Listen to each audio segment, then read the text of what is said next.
You ask Tiger to solve. This deals with linear equations with one unknown.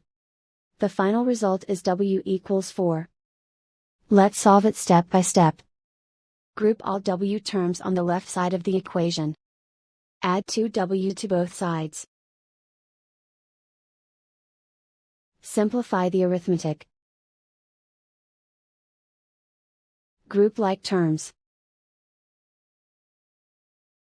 Simplify the arithmetic. Isolate the W. Divide both sides by 5.